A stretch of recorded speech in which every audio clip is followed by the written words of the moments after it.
आज हम स्टार्ट करने वाले हैं application of integration.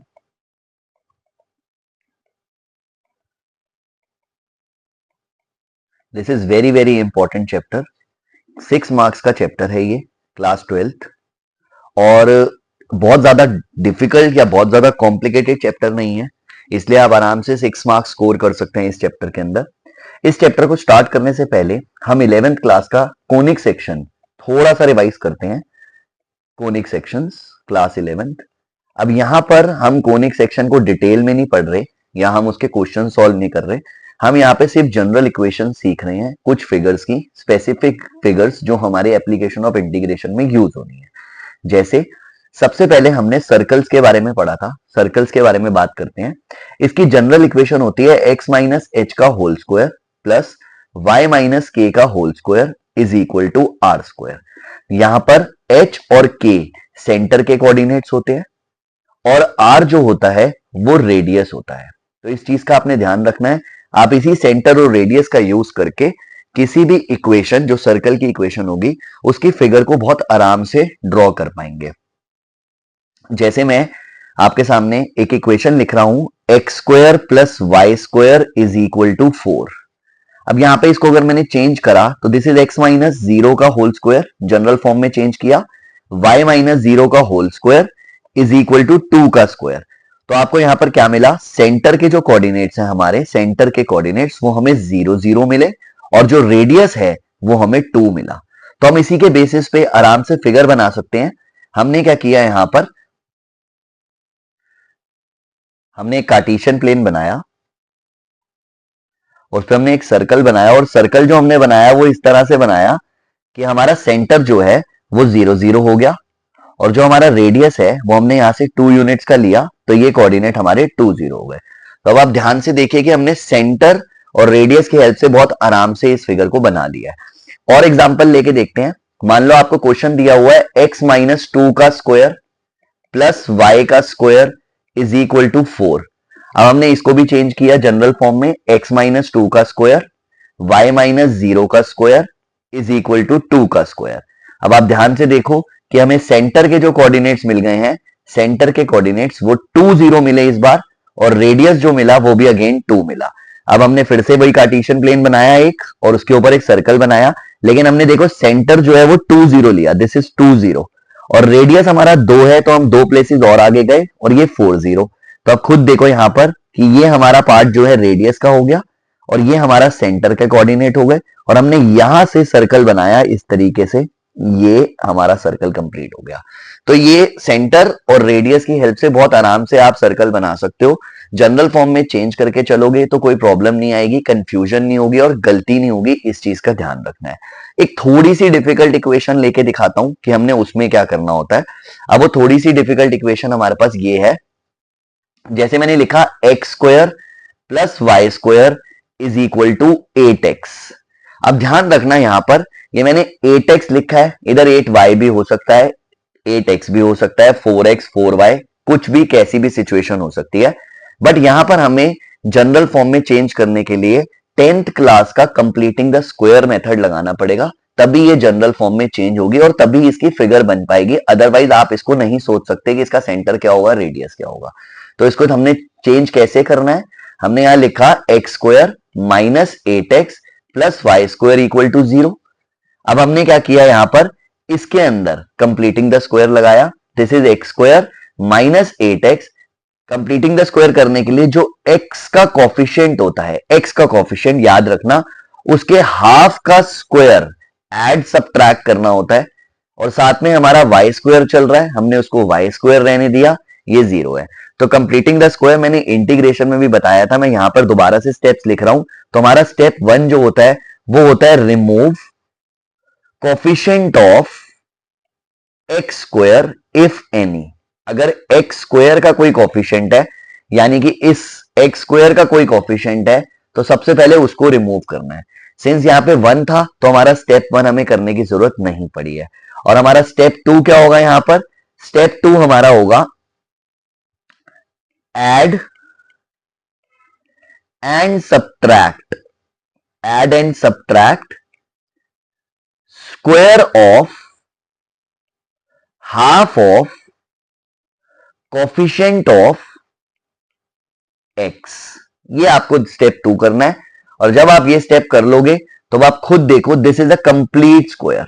A square, this is a square plus b square minus 2ab, तो आप इसको x माइनस 4 का होल स्क्वायर लिख सकते हो, प्लस ये जो y स्क्वायर था, इस y स्क्वायर को आपने y माइनस 0 का होल स्क्वायर लिखा, और ये जो नेगेटिव वाला हमारा पार्ट था इसको हम उस तरफ ले गए, तो ये 4 का स्क्वायर हो गया।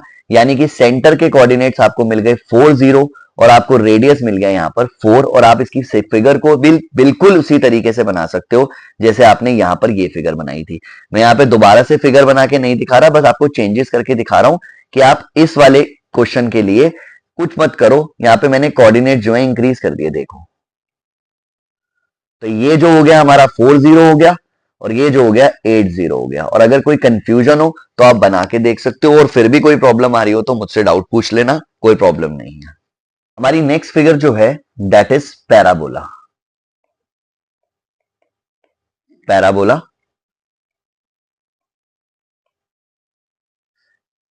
पैराबोला की जनरल इक्वेशन होती है y square is equal to 4ax। मैं थोड़ा सा पैराबोला को एक्सप्लेन कर रहा हूं। तो पैराबोला की जनरल इक्वेशन जो होती है वो 4ax होती है। ये मैंने पैराबोला बनाया जिसका वर्टेक्स 0 0 है, इसे हम वर्टेक्स बोलते हैं, वर्टेक्स। ये हमारा फोकस है a0। ये ध्यान रखना है, हमारा फोकस इंपॉर्टेंट है, क्योंकि कभी कभी एरिया हमें लेटस रेक्टम के बीच में निकालना होता है, कि हमारा जो है अलोंग द लेटस रेक्टम जो एरिया आ रहा है वो निकालना होता है, इसलिए हमें फोकस का पता होना बहुत जरूरी है। जो दूसरी फॉर्म होती है वो होती है x square is equal to 4ay। ये जो फिगर बनती है ये इस तरह से बनती है। ये हमने कार्टेशियन प्लेन लिया अगेन, और उसका वर्टेक्स भी हमने ओरिजिन रखा, ये इस तरह से। ये हमारा वर्टेक्स हो गया, और इसका जो फोकस होगा वो y एक्सिस के अलोंग होगा, तो ये 0 a हमारा हो गया। इस चीज को ध्यान रखना। अब जो मैं आपको बोल रहा था कि लेटस रेक्टम वो बहुत इंपॉर्टेंट है, तो उसके बारे में बताता हूं। यहां पर मान लो मैंने एक पैराबोला लिया, y square is equal to 16x। अब आपको उसने क्वेश्चन दिया कि फाइंड द एरिया। अब हम एरिया के बारे में बात नहीं कर रहे हैं, हम एरिया निकालना नहीं सीख रहे, अभी मैं आपको फिगर्स एक्सप्लेन कर रहा हूं which is very very important. तो आप अभी एरिया पर फोकस करके मत चलना। तो आपको क्वेश्चन आया, find the area bounded by parabola y square is equal to 16x and its latus rectum. अब आपको लेटेस्ट रेक्टम के बारे में अगर नहीं पता होगा तो आप एरिया कैसे निकालोगे। तो हमने यहां पर क्या किया, सबसे पहले हमने एक कार्टेशियन प्लेन बनाया, उसके ऊपर हमने एक पैराबोला प्लॉट किया। ये अब ये y square is equal to 16x है, ये हमारी y square is equal to 4ax वाली फॉर्म है। तो हमने क्या किया, यहां से 4ax को कंपेयर कर लिया 16x से, ये x से x कैंसिल हो गया, और a इज इक्वल टू 4 आ गया। तो हमें फोकस के कोऑर्डिनेट्स मिल गए a4, 0। This is 4, 0। और याद रखना कि जो हमारा लेटेस्ट रेक्टम होता है, इसी फोकस से ये पैरेलल होता है डायरेक्ट्रिक्स के, और डायरेक्ट्रिक्स जो होता है वो हमारा इस फोकस की जो लेंथ है, इसी लेंथ से मैं थोड़ा सा पीछे चले जाता हूं, और जो यहां पर एक्स एक्सिस होगा इस लेंथ लाइन को बोलते हैं डायरेक्ट्रिक्स। तो जो लेटेस्ट रेक्टम होता है डायरेक्ट्रिक्स, याद रखना कि जो लेटेस्ट रेक्टम होता है वो इसी डायरेक्ट्रिक्स के पैरेलल होता है, या ऐसा भी बोल सकते हैं कि इस केस के अंदर एक्स एक्सिस के परपेंडिकुलर जो ये लाइन ड्रॉ करी है मैंने थ्रू फोकस, इसे हम डायरेक्ट्रिक्स बोलते हैं। तो अगर हमें अब एरिया निकालने के लिए बोलेगा इस क्वेश्चन के अंदर, तो हम जो एरिया निकालेंगे वो ये एरिया निकालेंगे, पैराबोला और डायरेक्ट्रिक्स के साथ जो एरिया बाउंड हो रहा है हमें वो एरिया निकालना है। तो इस चीज का आप ध्यान रखना, जो मैंने आपको अभी एक्सप्लेन करा है, यहां पर हम एरिया निकालना नहीं सीख रहे, यहां पर मैं आपको फिगर एक्सप्लेन कर रहा हूं। तो किसी भी टाइप की फिगर आपके सामने आए, आपको उसकी जनरल इक्वेशन के बारे में पता होना बहुत जरूरी है। अब मैं आपको कुछ इक्वेशंस लिख के दे रहा हूं, जैसे y square is equal to x, y square is equal to 2x, y square is equal to 3x, y square is equal to 4x। कभी कभी कंफ्यूज करने के लिए वो उल्टा लिख देते हैं, 4x is equal to y square, 3x is equal to y square, ये उल्टा लिख दिया, तो आप कंफ्यूज मत होना। याद रखना, जिस इक्वेशन के अंदर y स्क्वायर होगा वो सी शेप का पैराबोला बनेगा। और सिमिलरली अगर यहां पर ऐसे दिया होता x square is equal to y, x square is equal to 2y, x square is equal to 3y and so on, यहां पर भी उल्टा दे सकते हैं, y is equal to x square, y is equal to 2y is equal to x square, इस तरह से उल्टा दे सकते हैं। तो इस केस के अंदर आपको याद रखना कि जिसमें एक्स स्क्वायर आ रहा होगा, एक्स स्क्वायर, वो यू शेप का पैराबोला बनेगा। बस आप इससे याद रखोगे तो आपको कोई प्रॉब्लम नहीं आएगी। आपके सामने कभी भी इक्वेशन आती है, आपने एक नॉर्मल पैराबोला बना देना है, कोई आपने ग्राफ प्लॉट नहीं करना। एक रफ फिगर होती है, मतलब रफ का मतलब है कि आपने फिगर तो साफ सुथरी अच्छी सी बनानी है, बट एक्यूरेसी नहीं दिखानी यहाँ पे कि हम प्रॉपर कोऑर्डिनेट्स लेकर हम उस फिगर को बना रहे हैं। हम उतना टाइम वेस्ट नहीं करेंगे क्योंकि हमारा मेन फोकस होता है एरिया निकालना बाउंडेड रीजन का। थर्ड फिगर पे आते हैं विच इज एलिप्स। ये भी सर्कल की फैमिली का होता है। दो शेप्स मैं इसमें बच्चों को बताता हूं कि याद रखना, कभी कंफ्यूजन ना हो। एक egg on the table, imagine कर लो कि एक टेबल पे पड़ा हुआ कैसा होगा, और दूसरा एग इन अ ट्रे, और इमेजिन कर लो कि ट्रे में पड़ा हुआ एग कैसे होगा। अब आप खुद देखो, यहां पर जो टेबल पे पड़ा हुआ एग होगा वो कुछ इस तरह से होगा, और जो ट्रे में पड़ा हुआ एग होगा वो कुछ इस तरह से होगा। तो आप इससे फिगर में डिफरेंशिएट कर सकते हैं, आपको कोई प्रॉब्लम ना हो, इसलिए मैंने आपको इस तरीके से बता दिया कि आप ऐसे कर लोगे तो ज्यादा बेटर रहेगा कि egg on the table and egg in a tray. थोड़ा सा बड़ा बना देता हूं ताकि आपको कंफ्यूजन ना हो, समझ रहे हैं। ये हमने एग इन ट्रे बना दिया यहां पर, ठीक है। अब जनरल इक्वेशंस की बात करते हैं। यहां पर x square upon a square plus y square upon b square is equal to 1। यहां पर ध्यान रखना है कि ए हमेशा बड़ा होता है बी से, ए हमेशा बड़ा होता है बी से। अगर ए बड़ा है बी से और वो एक्स स्क्वायर के नीचे है इसका मतलब हुआ मेरा मेजर एक्सिस जो है वो एक्स एक्सिस होगा। तो ये मेजर एक्सिस एक्स एक्सिस होगा क्योंकि ये बड़ा है। तो यहां पर जब हम एलिप्स बनाएंगे तो वो इस तरह से बनेगा। तो आप खुद देख सकते हैं कि ये वाला जो इक्वेशन होता है ये हमारा एग ऑन टेबल वाला है, एग ऑन टेबल वाला, ठीक है। जो भी कोऑर्डिनेट्स होंगे वो हम प्लॉट कर देंगे, ए 0 और ये हो जाएगा हमारा 0 बी। सिमिलरली ये वाला नेगेटिव साइड पे है तो माइनस ए 0, और ये हमारा नीचे की तरफ है तो 0 बी।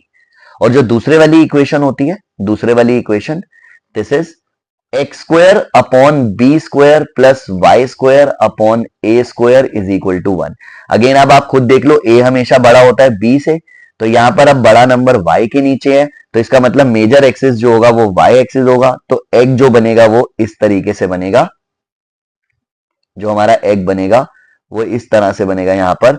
तो ये हमारा हो गया b0, ये हो गया minus b0, this is 0a and this is 0 minus A. तो मेजर एक्सिस के ऊपर ही होता है ये हमारा, जो ए के कोऑर्डिनेट्स आ रहे हैं, हमारा ए आ रहा है, ये हमेशा मेजर एक्सिस के ऊपर ही होगा, वो डिपेंडिंग कि वो वाई के नीचे दिया हुआ है या एक्स के नीचे दिया हुआ है। तो इस चीज को ध्यान रखना कि एलिप्स दो शेप में हमें आएगा, या तो वो एग ऑन द टेबल होगा या वो एग इन अ ट्रे होगा, यानी कि वो या तो टेबल पे पड़ा हुआ एग होगा या ट्रे में पड़ा हुआ एग होगा, और दोनों को इक्वेशन वाइज डिफरेंशिएट मैंने आपको करके दिखा दिया। ये सिर्फ इसलिए है एग्जाम्पल जो मैंने दिया है ताकि कभी कंफ्यूजन ना हो। पेपर में कुछ भी हो सकता है, बच्चा जो है वो कंफ्यूज हो जाता है, इक्वेशन का नहीं पता चलता, बड़ा नंबर छोटा नंबर, इतनी कंफ्यूजन ना हो, इसलिए मैंने एक एग्जाम्पल लेकर ऐसे समझा दिया, सो दैट जब आपके सामने क्वेश्चन आएगा तो आपको पता चल जाएगा कि बड़ा नंबर एक्स के नीचे है तो ये वाला फिगर बनना है, छोटा नंबर जो है वो, बड़ा नंबर जो वाई के नीचे है तो हमारा ये वाला फिगर बनना है। मेजर एक्सिस माइनर एक्सिस का झंझट यहाँ पे खत्म हो जाता है। नेक्स्ट बात करें तो वो होती है line. This is very very important, line बहुत इंपॉर्टेंट है, इस चीज को ध्यान रखना। अगर आपको लाइन जनरल फॉर्म में दी हुई है A X plus B Y plus C is equal to 0, तो हम इसका ग्राफ अलग तरीके से प्लॉट करेंगे, वो मैं अभी आपको बता रहा हूं। और अगर लाइन हमारी जनरल फॉर्म में नहीं है, like A X plus B Y is equal to 0 है, या A X is equal to 0 है, या B Y is equal to 0 है, या A X is equal to B है, और B Y is equal to C है, किसी भी फॉर्म में हो सकती है, तो इन सिचुएशंस में हमने क्या करना है, this is very very important. मैं आपको हर चीज बता रहा हूं यहाँ पर। फिगर्स, अगेन बोल रहा हूं, फिगर्स जो है वो बहुत इंपॉर्टेंट है। जितने अच्छे से आप उनकी जनरल इक्वेशन के बेसिस पे फिगर्स को याद कर पाओगे, उतने अच्छे से आपकी फिगर बनेगी पेपर में। और जब आपकी फिगर अच्छे से बनेगी तो आप उसका एरिया निकालने में गलती नहीं करोगे, चांसेस कम होंगे। अब मान लो आपको जो लाइन दी हुई है वो ax plus B Y plus C is equal to 0 की फॉर्म में दी हुई है, यानी कि जनरल फॉर्म में दी हुई है। जैसे मैंने लिखा 3x plus 2y is equal to 6। तो आपको कुछ नहीं करना, जो c है आपने पूरी इक्वेशन को उससे डिवाइड कर देना है, दैट्स इट। यहां पर आया x upon 2 y upon 3 is equal to 1। देखो ये x इंटरसेप्ट को डिनोट करता है 2 0, ये y इंटरसेप्ट को डिनोट करता है 0 3। ये भी हमने 11th क्लास स्ट्रेट लाइंस में पढ़ा था। तो अब आप देखो बिल्कुल प्यार से इसकी इक्वेशन जो है का यूज करके, आप इंटरसेप्ट फॉर्म का यूज करके आप आराम से ग्राफ प्लॉट कर सकते हैं। एक्स एक्सिस के ऊपर आपने ये 2 0 लिखा और y एक्सिस के ऊपर आपने 0 3 लिखा और आपने इन दोनों को मिलाया तो ये लाइन बन गई, दैट्स इट। बहुत आराम से बिना किसी टेबल के इंटरसेप्ट फॉर्म में चेंज करके आप लाइन को बना सकते हैं। ये आपने तब करना है जब आपको जनरल फॉर्म प्रॉपरली दी हुई है। अब बीच बीच में से अगर फिगर्स मिस कर देते हैं, मान लो आपको ऐसे क्वेश्चन आया 3x is equal to y, x is equal to 2y, x is equal to 3y, y is equal to x, कुछ भी सिचुएशन आए आपने बस इसके लिए एक रफ फिगर ही बनानी है। ओरिजिन से पास होती हुई एक आपने स्ट्रेट लाइन ड्रॉ कर देनी है, ओरिजिन से पास होती हुई यहां पर। बस आपने कुछ नहीं देखना कैसे बन रहा है कैसे नहीं बन रहा, आपको कोई प्रॉब्लम नहीं होगी, बस ओरिजिन से पास होती हुई एक लाइन ड्रॉ कर देना इन सभी के लिए। इसके अंदर सी मिसिंग है, देख लो सी मिसिंग है, ए दिया हुआ है, बी दिया हुआ है, सी मिसिंग है। और अगर आपको ऐसे दिया हुआ है 3x इज इक्वल टू 6, तो आपका x की वैल्यू आ रही है 2। तो अगर x is equal to something होगा, यहां पर a दिया हुआ है, यहां पे c दिया हुआ है, यहां पे b मिसिंग है। तो अगर आपको x इज इक्वल टू कुछ भी दिया हुआ है, आपने parallel to y axis line draw करनी है, तो this is x is equal to 2 और यहाँ पे आपने parallel to y axis line draw करनी है, this is x is equal to 2। और अगर आपको y इज इक्वल टू कुछ भी दिया हुआ है, y is equal to 3, y is equal to 5, y is equal to -2, तो आपने कुछ नहीं करना, आपने लाइन जो है y इज इक्वल टू 3 है parallel to x axis draw करनी है, ये पैरेलल टू x